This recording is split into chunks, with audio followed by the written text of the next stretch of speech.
सात कांध ही इस मानस सरोवर की सुंदर 7 सीढ़ियां हैं, जिनको ज्ञान रूपी नेत्रों से देखते ही मन प्रसन्न हो जाता है। श्री रघुनाथ जी की निर्गुण, प्राकृतिक गुणों से अतीत और निर्बाध एक रस महिमा का जो वर्णन किया जाएगा, वही इस सुंदर जल की अथाह गहराई है।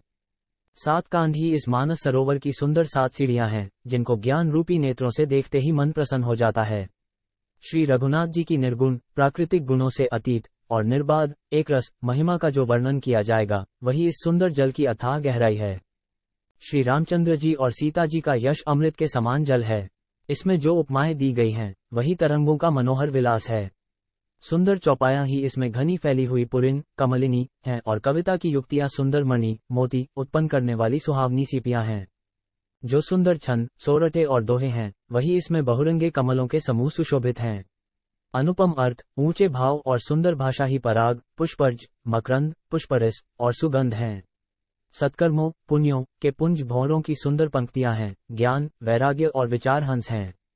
कविता की ध्वनि, वक्रोक्ति, गुण और जाति ही अनेकों प्रकार की मनोहर मछलियां हैं। अर्थ, धर्म, काम, मोक्ष ये चारों, ज्ञान विज्ञान का विचार के कहना, काव्य के 9 रस, जप, तप, योग और वैराग्य के प्रसंग, ये सब इस सरोवर के सुंदर जलचर जीव हैं। सुकृति, पुण्यात्मा जनों के, साधुओं के और श्री राम नाम के गुणों का गान ही विचित्र जल पक्षियों के समान है।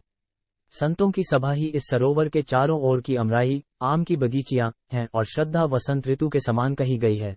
नाना प्रकार से भक्ति का निरूपण और क्षमा, दया तथा दम, इंद्रिय निग्रह, लताओं के मंडप हैं। मन का निग्रह, यम, अहिंसा, सत्य, अस्तेय, ब्रह्मचर्य और अपरिग्रह, नियम, शौच, संतोष, तप, स्वाध्याय और ईश्वर प्रणिधान ही उनके फूल हैं। ज्ञान फल है और श्रीहरि के चरणों में प्रेम ही इस ज्ञान रूपी फल का रस है। ऐसा वेदों ने कहा है। इस रामचरितमानस में और भी जो अनेक प्रसंगों की कथाएं हैं, वे ही इसमें तोते, कोयल आदि रंग बिरंगे पक्षी हैं।